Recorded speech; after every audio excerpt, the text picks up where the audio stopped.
एक छोटे से गांव में सुबह की ठंडी हवा में नीम के पेड़ के नीचे बैठा एक फकीर अपने धुन में मग्न था। उसकी साधारण कुटिया पास ही थी, जिसकी दीवारें मिट्टी की बनी हुई थीं। गांव के लोग उसे बाबा रामदास कहते थे। सपने देखना मत छोड़ो, वह अक्सर गांव के बच्चों से कहता।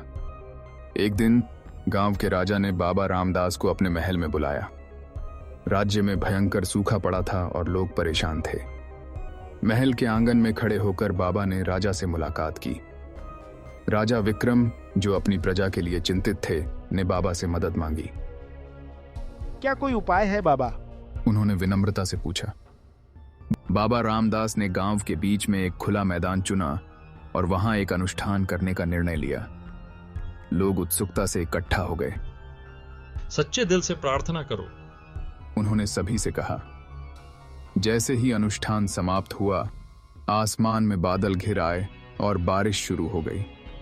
लोगों में खुशी की लहर दौड़ गई। राजा विक्रम ने बाबा रामदास की बुद्धिमत्ता और धैर्य को देखकर उन्हें अपना सलाहकार बना लिया। अब बाबा महल के दरबार में सम्मानित स्थान पर बैठते थे। आपकी सलाह से ही राज्य समृद्ध होगा, राजा ने कहा।